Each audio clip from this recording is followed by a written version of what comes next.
Mkuu wa Mkoa wa Mbeya Wakili Beno Malisa amesisitiza umuhimu wa usimamizi madhubuti wa miradi ya maendeleo kwa kuwataka viongozi, wasimamizi na wadau wote wanaohusika na utekelezaji wa miradi hiyo kutekeleza majukumu yao kwa uadilifu, uwazi na uwajibikaji ili kuhakikisha rasilimali za umma zinawanufaisha wananchi kama ilivyokusudiwa.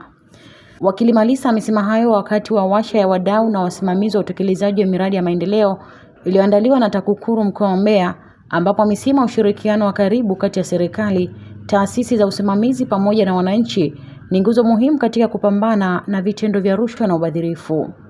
Watu wawe na issues, msijadili kwa pamoja. TAKUKURU mtupe mwelekeo wenu na sisi tuwe yale tunayodhani ni ya muhimu, na wananchi wetu haya yanayoendelea kwenye maeneo yetu wanayaona. Wananchi watakwambia hapa anaibaga fulani, wanawajua huu mradi hautakamilika, umeshajenga nyumba mbili za fulani na fulani, na hawa hawana hata expertise ya uchunguzi, lakini wanaona. Ni changamoto mheshimiwa, tunahitaji mjadala mpana. Wakurugenzi roli yao inaishia wapi? Mkuu wa wilaya roli yake inaishia wapi? Kwa sababu saa nyingine wanafanya vitu wanaambiwa wanajenga chuki.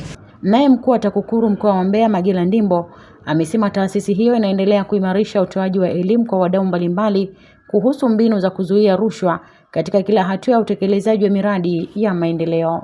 Ningeelekeza kwenye kuzuia lengo hilo la kuhakikisha kwamba rasilimali ndogo zisipotee, zielekee kwenye kufanya nini? Kwenye kutunza, kuwezesha mradi. Kwa nini kuna uvujaji, ucheleweshaji wa mradi, ushirikishwaji, then tunakuja kwenye swala la thamani ya fedha kutozingatiwa.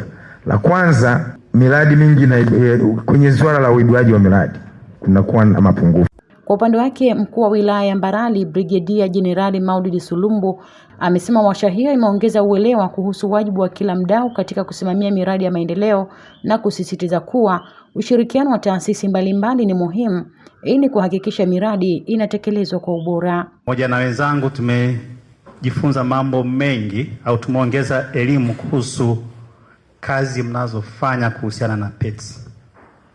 Yale mambo manne mlioyasimamia na ambayo umeeleza vizuri, tunaungana nanyi kwamba ni maeneo ambayo ni very critical katika kupata thamani ya fedha zinazoletwa kwenye miradi inayotekelezwa kwenye halmashauri zetu.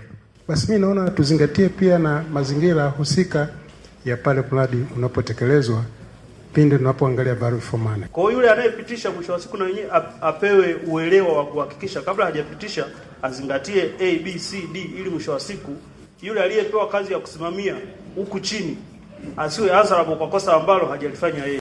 Kutoka mkoani Mbeya, jina langu ni Elizabeth Nyivambe.